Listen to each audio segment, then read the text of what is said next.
दिल्ली देश की राजधानी जहां निगरानी हर कदम पर होती है।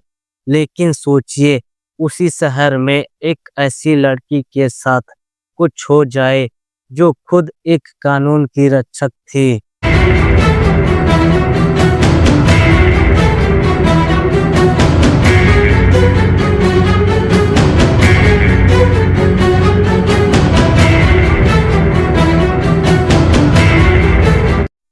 तो यह कहानी एक ऐसी लड़की की है जिसने गरीबी, संघर्ष और मेहनत को पीछे छोड़कर वर्दी पहनी, जो स्पेशल यूनिट में तैनात थी, कमांडो ट्रेनिंग ले चुकी थी और जिसके हाथों में अपराधियों को पकड़ने की ताकत थी। लेकिन हैरानी की बात यह है कि उसकी जिंदगी का सबसे बड़ा खतरा बाहर नहीं बल्कि उसके अपने घर के अंदर था।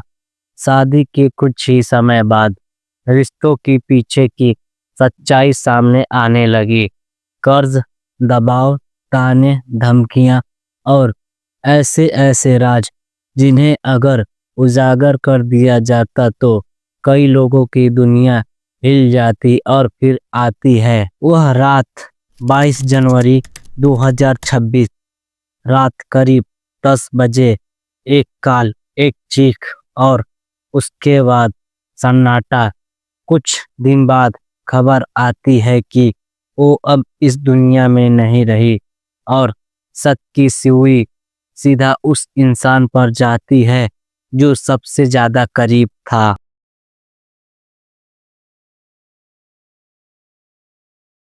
लेकिन सवाल यह है, क्या यह सिर्फ घरेलू झगड़े का नतीजा था या फिर इसके पीछे छुपा था एक बड़ा नेटवर्क, एक बड़ा राज और सच सामने आने का डर?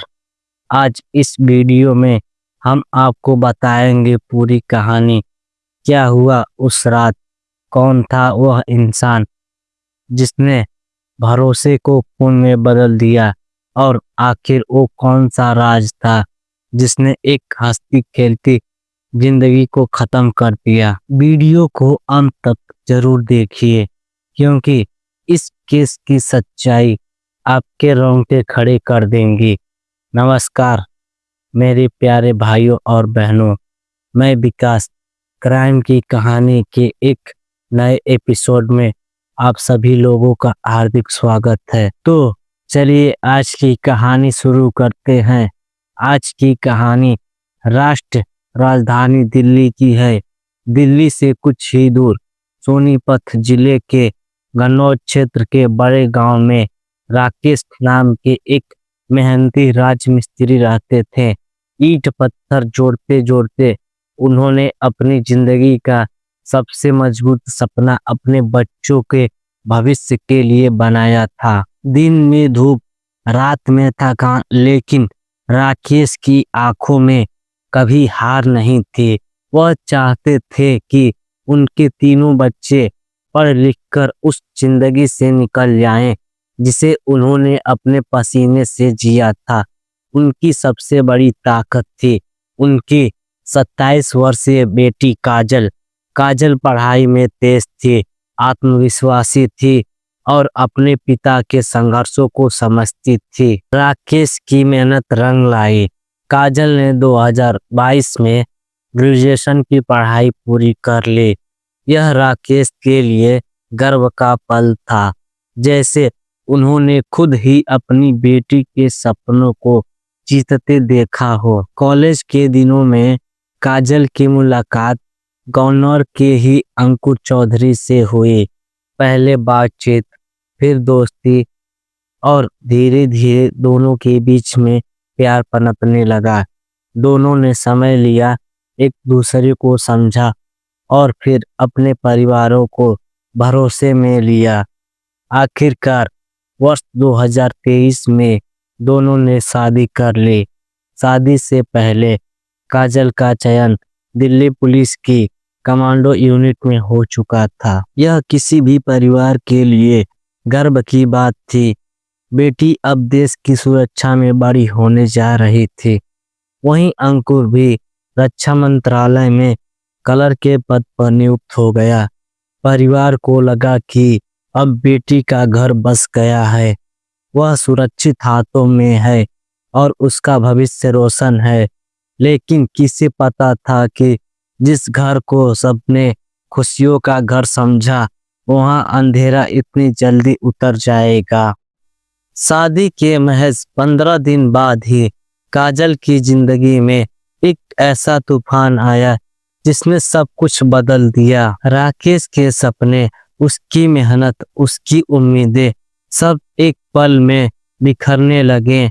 काजल के साथ ऐसा कब और क्यों हुआ, यह सवाल हर किसी के मन में था और इसी सवाल की कड़ी हमें ले जाती है दिल्ली के द्वारका मोड़ इलाके में।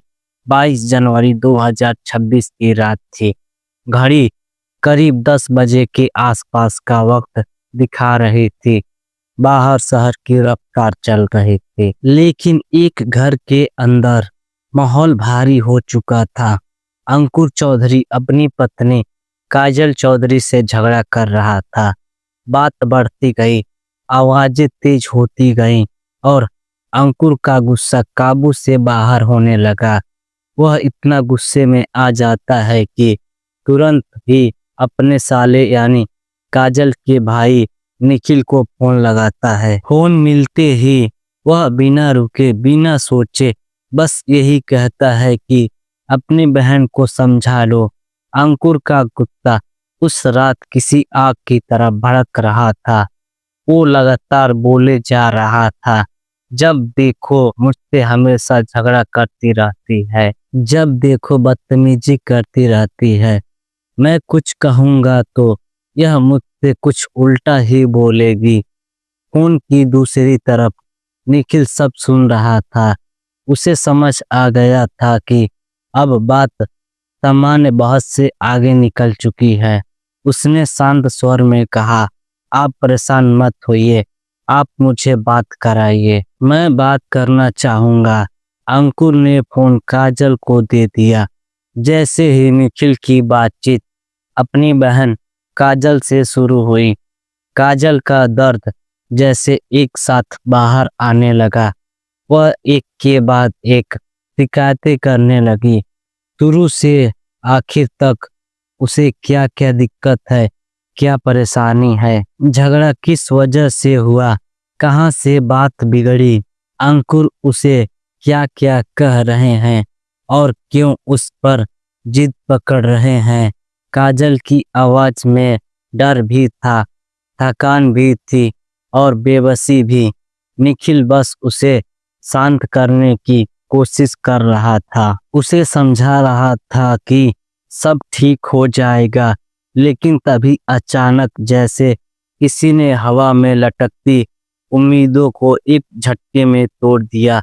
न जाने क्यों उसी पल अंकुर को क्या हुआ, वह एकदम से फोन छीन लेता है।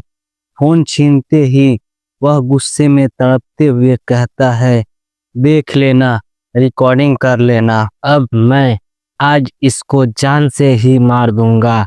उसकी आवाज सुनकर निखिल के शरीर में सेंध दौड़ गई।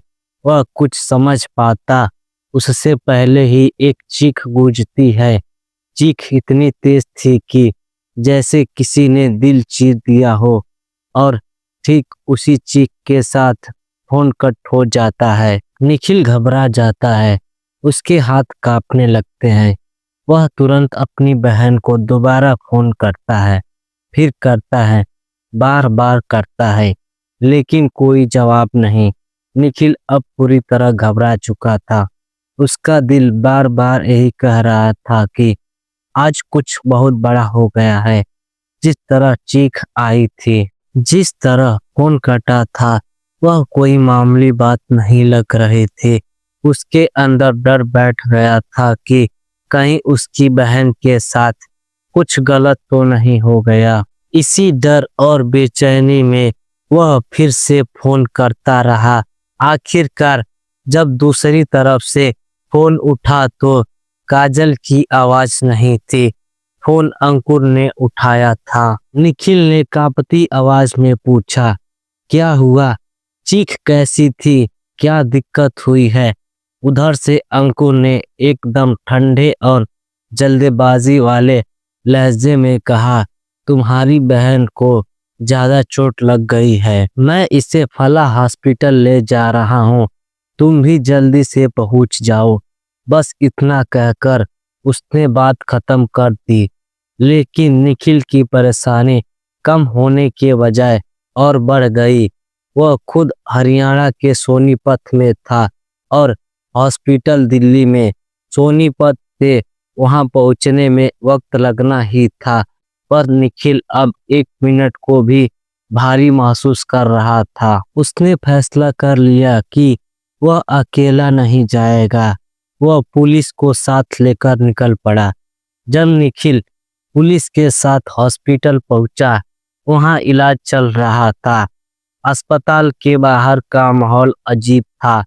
भाग दौड़, सन्नाटा और चिंता सब एक साथ। निखिल ने तुरंत डॉक्टरों से बात की, अपनी बहन से मिलने की जिद की, लेकिन डॉक्टरों ने साफ इनकार कर दिया।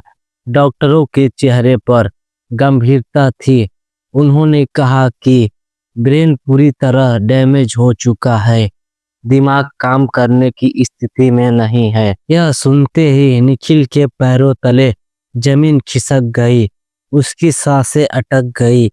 उसकी बहन जो कुछ देर पहले तक फोन पर बोल रही थी, अब ऐसी हालत में उसने खुद को संभालते हुए सवाल किया, आखिर हुआ क्या? कैसे चोट लगी? यहीं से अंकुर की बातें और ज्यादा शक पैदा करने लगी। कभी अंकुर कहता वह गिर गई थी इसीलिए चोट लग गई। फिर थोड़ी देर बाद कहता उसका सिर दीवार से लग गया था इसीलिए चोट लग गई। एक ही घटना के लिए अलग अलग बयान, अलग अलग वजह, अलग अलग कहानी। निखिल को साफ लगने लगा कि कुछ छिपाया जा रहा है। पुलिस ने भी यह सब नोटिस किया। मामला संदिग्ध लग रहा था, इसीलिए पुलिस ने संबंधित धाराओं में मुकदमा दर्ज कर लिया। जांच की प्रक्रिया शुरू हो गई। उधर डॉक्टर भी अपना पूरा प्रयास कर रहे थे। इलाज की तमाम कोशिशें की जा रही थी, मशीनें चल रही थी, दवाइयां दी जा रही थीं। हर तरफ बस एक उम्मीद टिकी थी कि शायद काजल की हालत में कुछ सुधार हो जाए। लेकिन जैसे जैसे वक्त आगे बढ़ रहा था, वैसे वैसे उम्मीद कमजोर पड़ रही थी। स्थिति में कोई सुधार नहीं हो रहा था। डॉक्टरों ने जब हालात देखी तो साफ कह दिया कि मामला बहुत गंभीर है। दिमाग पर जो चोट लगी है उसका इलाज सामान्य हॉस्पिटल में होना संभव नहीं है। इसीलिए सलाह दी गई कि उसे किसी हायर मेडिकल सेंटर में ले जाया जाए जहां न्यूरो का बेहतर इलाज हो सके। तभी बताया जाता है कि गाजियाबाद का यशोदा हॉस्पिटल इस तरह के मामलों में बेहतर है। आप इन्हें वहां ले जाइए, शायद कुछ हो जाए। परिवार के लिए यह आखिरी उम्मीद थी। काजल को तुरंत यशोदा हॉस्पिटल ले जाकर भर्ती करा दिया गया। घटना 22 जनवरी 2026 की रात की थी। उसके बाद अस्पताल के गलियारों में समय जैसे थम गया। एक एक दिन भारी लग रहा था। हर घंटे और डर के बीच गुजर रहा था। घर वाले बस यही दुआ कर रहे थे कि काजल आंखें खोल दे, एक बार बोल दे, तब ठीक हो जाएगा। लेकिन किस्मत को कुछ और ही मंजूर था। 27 जनवरी 2026 की सुबह थी। वक्त लगभग 5:30 या 6 बजे के आसपास का हो रहा था और उसी वक्त काजल अब इस दुनिया में नहीं थी। यह खबर जैसे ही बाहर निकली, चारों तरफ फैलने लगी। जिसने भी सुना तन्न रह गया।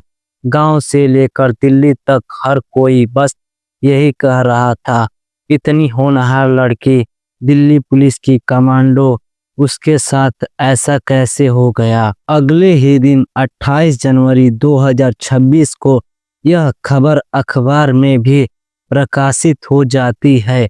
लेकिन यह कोई सामान्य खबर नहीं थी। यह खबर नहीं, यह एक झटका था।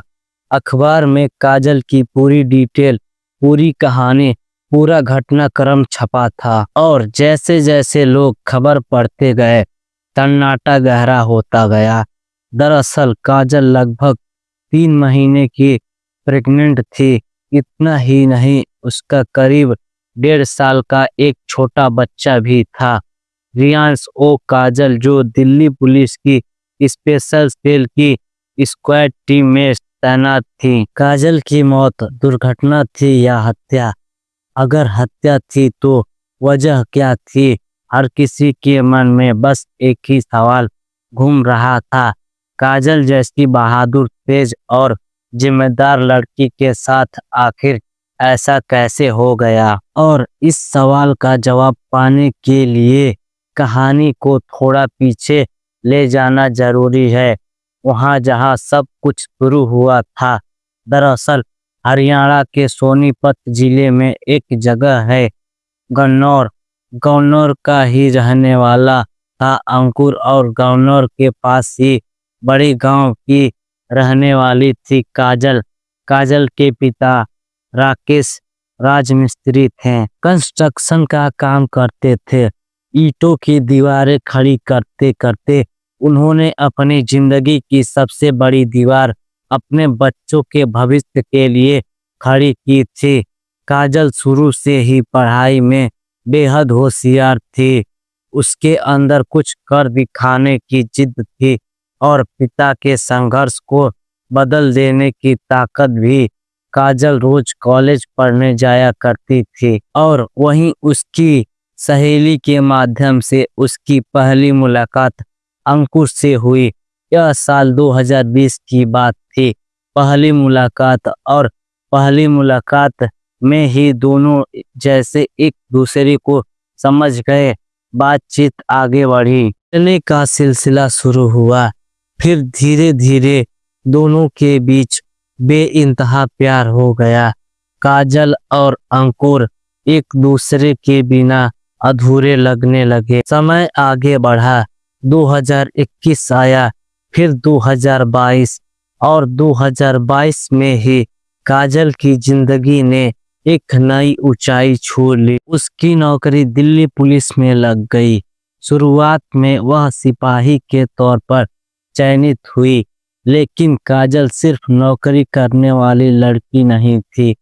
वह मेहनती थी, समझदार थी और बेहद तेज। उसके काम करने का तरीका इतना बेहतरीन था कि जल्द ही उसे स्पेशल यूनिट में जगह मिल गई। उसे स्क्वाड टीम का हिस्सा बना दिया गया। उसे एक कमांडो की तरह ट्रीट किया जाने लगा।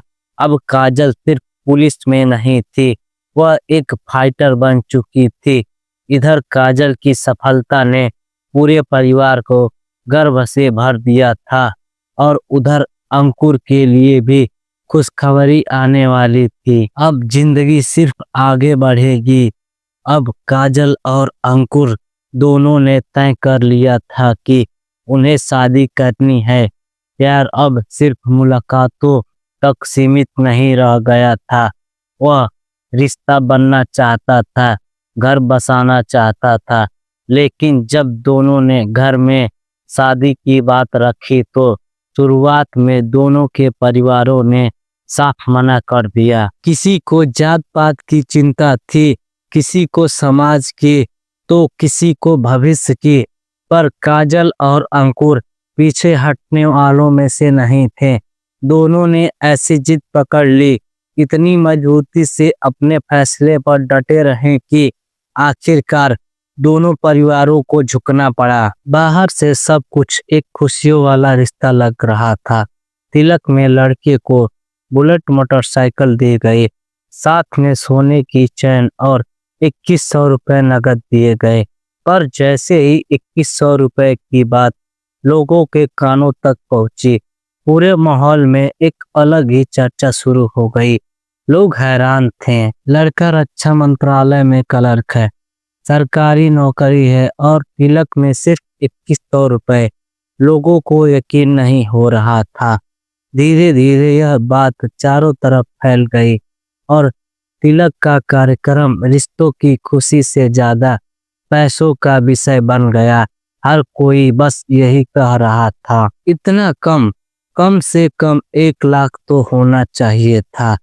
यहीं से उस रिश्ते की नींव में, जो बाहर से बहुत खूबसूरत लग रही थी, अंदर ही अंदर कहीं ना कहीं एक खोखलापन आने लगा। फुसफुसाहट शुरू हो गई, ताने बनने लगे और बात धीरे धीरे उम्मीदों से मांगों में बदलने लगी। समय आगे बढ़ा और फिर शादी भी हो गई, लेकिन शादी के बाद भी यह बातें खत्म नहीं हुई। अब लड़के के पिता भी कहने लगे, कम से कम कार तो होनी चाहिए थी। वह कहते, 4 पहियों की गाड़ी होती तो कितना अच्छा हो। लड़का नौकरी पर आता जाता, सुविधा रहती। यानी जिस रिश्ते की शुरुआत प्यार से हुई थी, वह अब धीरे धीरे कमी और मांग की बातें सुनने लगा था। यही वह जगह थी जहां एक हंसती खेलती कहानी के भीतर अनकहा तनाव पनपने लगा। लेकिन काजल ने एक बात कभी खुलकर किसी को नहीं बताया, न अपने मायके में, न रिश्तेदारों में और न ही ससुराल ने। उसने अपनी शादी के लिए लोन लिया था, पूरे 10 लाख रुपए का।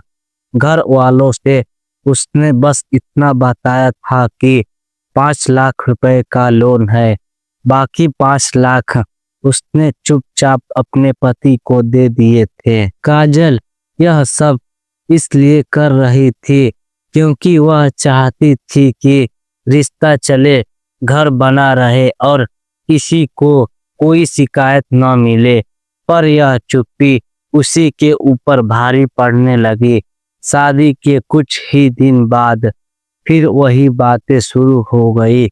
कभी ताना, कभी रोक टोक, कभी तुलना। अंकुर के परिवार वाले कुछ ना कुछ कहते रहते थे। काजल को यह सब अच्छा नहीं लग रहा था, लेकिन वह फिर भी सहती रही।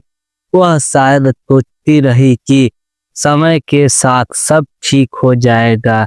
लेकिन जब कार को लेकर ताने और दबाव बढ़ने लगे, तब बात और बिगड़ गई। रोज रोज की बातें अब जिद में बदलने लगी और फिर आखिरकार कार भी ले ली जाती है। पर वह कार भी खुशी से नहीं, मजबूरी से आती है, क्योंकि कार भी कर्जे पर ली जाती है, बैंक से लोन लिया जाता है। अब काजल की जिंदगी दोहरी किस्तों में बंध गई। एक तरफ शादी के लोन की ईएमआई और दूसरी तरफ कार की लोन की ईएमआई। वह खुद नौकरी कर रही थी, मेहनत कर रही थी, कमांडो यूनिट में तैनात थी, लेकिन घर के भीतर उसे हर रोज मानसिक दबाव झेलना पड़ रहा था। धीरे धीरे घर में झगड़ा बढ़ने लगा, रोज रोज लड़ाइयाँ होने लगी। पर शुरुआत में अंकुर इन सब बातों से पूरी तरह अनजान था, क्योंकि काजल को असल में परेशान करने वाले वही लोग थे जो घर के अंदर थे, और काजल शायद सबको संभालने के चक्कर में बहुत कुछ चुपचाप सह रही थी। फिर एक दिन ऐसा हुआ कि अंकुर ने अपनी आंखों से सब देख लिया। उसने देखा कि काजल को किस तरह टोका जाता है, कैसे ताने दिए जाते हैं और किस तरह उसे हर रोज परेशान किया जाता है। उसी दिन अंकुर को लगा, अगर काजल यहाँ रही तो यह लोग इसे रोज परेशान करेंगे, और फिर उसने फैसला किया कि वह इस माहौल से बाहर निकालेगा। अंकुर ने दिल्ली की तरफ रुख किया। दिल्ली में द्वारका मोड़ इलाके में उसने एक फ्लैट ले लिया। अब पति पत्नी वहीं रहने लगे।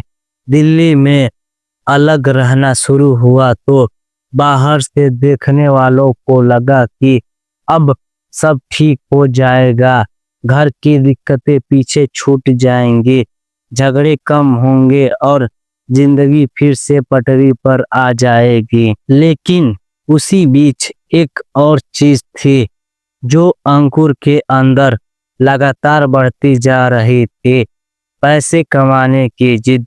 अंकुर को सिर्फ नौकरी करके संतोष नहीं था, वह ज्यादा से ज्यादा पैसा ज्यादा जल्दी कमाना चाहता था। इसी लालच ने उसे एक अलग रास्ते पर ढकेलना शुरू कर दिया। मीडिया रिपोर्ट्स के मुताबिक अंकुर ने अपने दोस्त के साथ मिलकर रुड़की में एक सेंटर खोला था। बाहर से देखने पर यह सेंटर सरकारी परीक्षाओं की तैयारी कराने वाला कोचिंग सेंटर लगता था, लेकिन अंदर की कहानी कुछ और ही बताई जाती है। कहा जाता है कि वहाँ सिर्फ पढ़ाई नहीं होती थी, वहाँ लालच भी बेचा जाता था। जैसे तुम हमारे यहाँ से तैयारी करोगे तो हम तुम्हारी बहुत मदद कर देंगे, तुम्हारी सेटिंग करवा देंगे, तुम्हारा काम हो जाएगा। यानी सरकारी नौकरी के सपने काजल की माँ मीना का कहना है कि प्रेम विवाह की वजह से ससुराल पक्ष पहले से ही काजल को पसंद नहीं करता था। शादी के बाद भी उसे अपनाया नहीं गया, बल्कि उसे लगातार नीचा दिखाया गया। कभी रंग रूप को लेकर ताने मारे गए तो कभी उसकी बातों को गलत ठहराया जाता था। मीना का आरोप है कि काजल को मानसिक रूप से भी प्रताड़ित किया जाता। ससुर ओम प्रकाश और ननद मिलकर उसे धमकाते थे कि अंकुर की दूसरी शादी करा देंगे। यह सिर्फ एक धमकी नहीं थी, यह काजल के आत्मसम्मान पर रोज रोज का हमला था। और केवल मानसिक प्रताड़ना ही नहीं, काजल पर आर्थिक बोझ भी धीरे धीरे बढ़ गया। शादी से पहले जो 10 लाख का लोन लिया गया था, उसकी किस्त भी काजल ही भर रही थी। इतना ही नहीं, देवर की शादी में 15 लाख की ज्वेलरी का खर्च और कार की किस्तें तक सब कुछ काजल के सिर पर डाल दिया गया। काजल पुलिस में नौकरी कर रही थी, दिन रात ड्यूटी, ट्रेनिंग रिस्क, और दूसरी तरफ घर में उससे सिर्फ पैसे की उम्मीद की जा रही थी। वह कमांडो थी, लेकिन घर के भीतर उसे कमजोर समझकर दबाया जा रहा था। जब काजल को यह समझ आने लगा कि उसे सिर्फ इस्तेमाल किया जा रहा है, कि उसकी कमाई, उसकी ताकत, उसकी चुप्पी, सबका फायदा उठाया जा रहा है, तब पति पत्नी के बीच मनमुटाव शुरू हो गया। और यह मनमुटाव धीरे धीरे झगड़ों में बदल गया। फिर वही रात आ गई, 22 जनवरी 2026, समय करीब रात 10 बजे के आसपास। काजल और अंकुर के बीच फिर झगड़ा हुआ। बात बढ़ती गई, गुस्सा बढ़ता गया। फिर न जाने इस पल अंकुर का गुस्सा हैवानियत में बदल गया। कहा जाता है कि उसने अपनी पत्नी के सिर पर एक के बाद एक कई डंबल मारे, वही डंबल जो जिम में शरीर बनाने के लिए इस्तेमाल करते हैं। डंबल के वार से काजल का सिर बुरी तरह घायल हो गया। चोट इतनी गंभीर थी कि उसका ब्रेन डेड हो गया और इसी वजह से 27 जनवरी 2026 की सुबह काजल की मौत हो जाती है। घटना सामने आने के बाद मामला सिर्फ घरेलू झगड़े तक सीमित नहीं रहा। जैसे जैसे परतें खुलती गईं, पुलिस की गंभीरता भी बढ़ती गई। फिलहाल पुलिस ने आरोपी पति अंकुर को गिरफ्तार कर लिया। गिरफ्तारी के बाद जिन धाराओं में पहले मुकदमा दर्ज था, उसमें और भी संबंधित धाराएं जोड़ दी गई ताकि केस की गंभीरता के हिसाब से कार्रवाई हो सके। इसके बाद अंकुर को न्यायिक हिरासत में भेज दिया गया है। जांच एजेंसियां सिर्फ हत्या की घटना तक नहीं रुक रही, पुलिस इस एंगल से भी जांच कर रही है कि क्या वाकई काजल की हत्या के पीछे यूपी के पेपर लीक नेटवर्क से जुड़ा कोई बड़ा राज था, और क्या अंकुर को यह डर था कि अगर काजल ने सच उजागर कर दिया तो उसकी नौकरी, कमाई और आजादी सब खत्म हो जाएगी। यही वजह है कि अब जांच में कई पहलुओं को जोड़ा जा रहा है। अंकुर का रुड़की वाला टेंडर पेपर लीक मामले से संभावित संबंध, काजल को दी गई धमकियां और प्रताड़ना, आर्थिक दबाव और घरेलू हिंसा और घटना वाली पूरी टाइमलाइन। परिवार की मांग है कि अंकुर ही नहीं बल्कि जो जो लोग इस मामले में दोषी हैं उनके खिलाफ कानूनी कार्रवाई होनी चाहिए। फिलहाल पुलिस इस मामले की जांच पड़ताल में जुटी हुई है और लगातार यह पता लगाने की कोशिश कर रही है कि इस पूरी कहानी में कौन कौन शामिल था और किसकी भूमिका कितनी थी, ताकि किसी भी दोषी को बख्शा न जाए। आज की कहानी यहीं तक। धन्यवाद।